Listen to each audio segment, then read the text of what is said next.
for some, the pursuit of power might be an attempt to compensate for feelings of inadequacy or insecurity. Accumulating power or wealth may be seen as a way to prove oneself or to gain acceptance and admiration. Now, that's one side of it. And on the other side of it, it's like you can want to gain power because you can see ways things could be done differently, or you could see ways to help people, and you can want to project power because of that too. So what I sort of want to get on with is there's an allure for power, and I think it's a spectrum as well.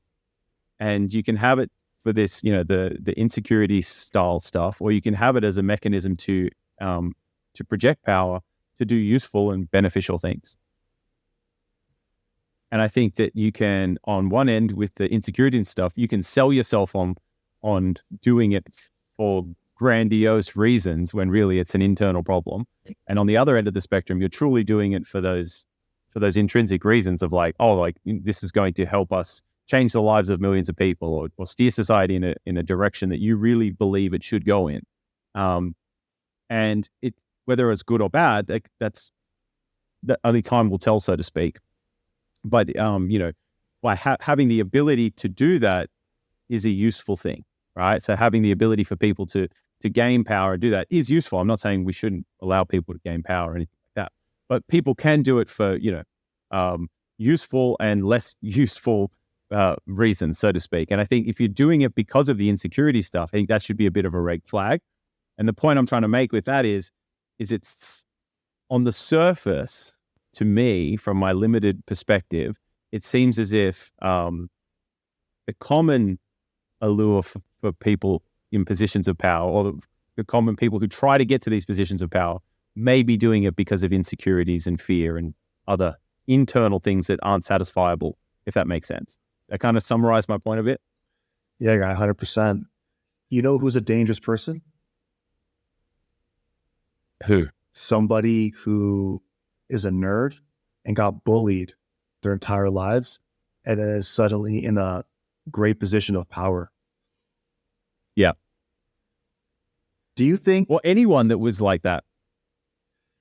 Yeah, right? Because suddenly it's going back to what you said. One of the reasons for them wanting to have power could be that the self-esteem issue, right? And if someone has been bullied throughout school, this is sort of like the revenge. Oh yeah, I'll show you motherfuckers, and that's sort of their motivation. I'm kind of curious. Do you think people are still bullying nerds these days? Like if you went into a high school, like does the nerd still get bullied? I feel like the nerd would be cool now. I don't know because I'm not in schools, but I would assume that bullying is still occurring. I can't imagine a world where it doesn't occur. And I don't think that all bullying is bad. I think that it's like a necessary sort of feedback mechanism. And, I think banter, which is, could be classified as a form of soft bullying in some regard, is necessary for error correction. Like, I think it's not all bad, if that makes sense. But, I would say that it still is that. I think, nerds are definitely like the new knights, back in the day, we had the knights of the round table and all the rest of it go out and forge all the battles and things, or fight the battles, sorry. Whereas like nerds nowadays, like if you're sufficiently intelligent and have the ability to focus in on something, you can really cause massive change in the world and gain power from that indirectly or directly. So yeah, I don't know. You mentioned something just then. Okay, so the bullying thing, like dangerous person is like a nerd who was bullied and then gets a lot of power. Definitely can be, but at the same time, they could do it for revenge, or they could have a different motivator, which would be, instead of revenge, it's like, oh, I went through this pain and I'd like to, do something to minimize other people unnecessarily going through this. Right? It's a great point. But on the same hand, that nerd going through all of that bullying and all of that hardship, how much of that influenced them and forced or put them in a position where they could develop the necessary skills to gain the power. So was that a good thing or a bad thing? It's a great point. It's all individualistic, right? It's like we always say, nothing is neither good or bad. It's how you use it. So yeah, I definitely agree. Yeah, what we make of it. So yeah, I definitely agree. That for sure happens a lot, right? For sure happens a lot. Yeah.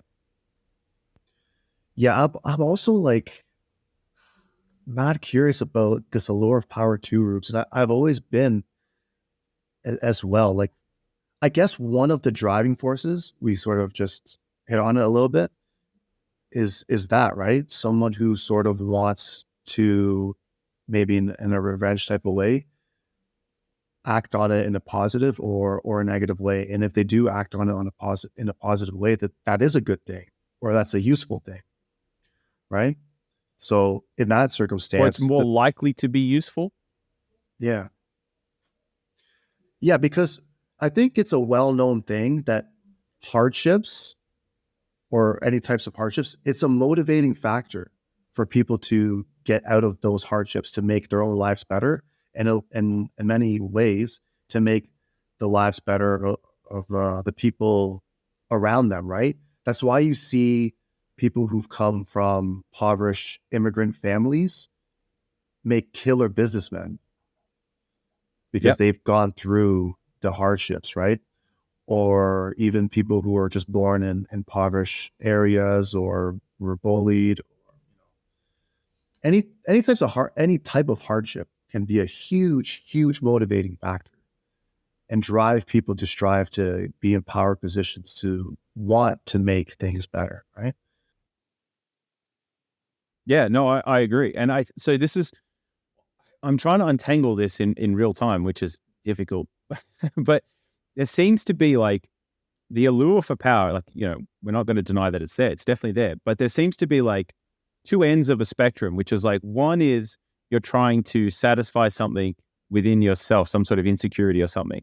And then so the allure for power could be like, oh, I really want to,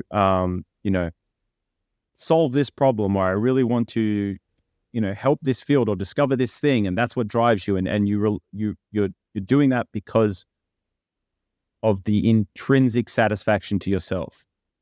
But then there's another aspect of it where it's like, you want power because you want people to respect you. You want people to see you a certain way, or you want validation from them, but for a different mechanism. It's not based off like this desire to improve humanity or anything else. It's an entirely sort of, what would the word be? It's a narcissistic. Yeah. Yes. And so it's kind of like for the wrong reasons. That makes sense. Yeah. Like for some sort of acceptance, or to feel accepted. Yeah. Well, so like, I think one example might be like, you're, use two popular names in the media currently. Like you've got your Elon and your Joe Biden. Like you mentioned the Elon running for president kind of thing. So I think like Elon does it, like he genuinely is driven because he wants the world to be,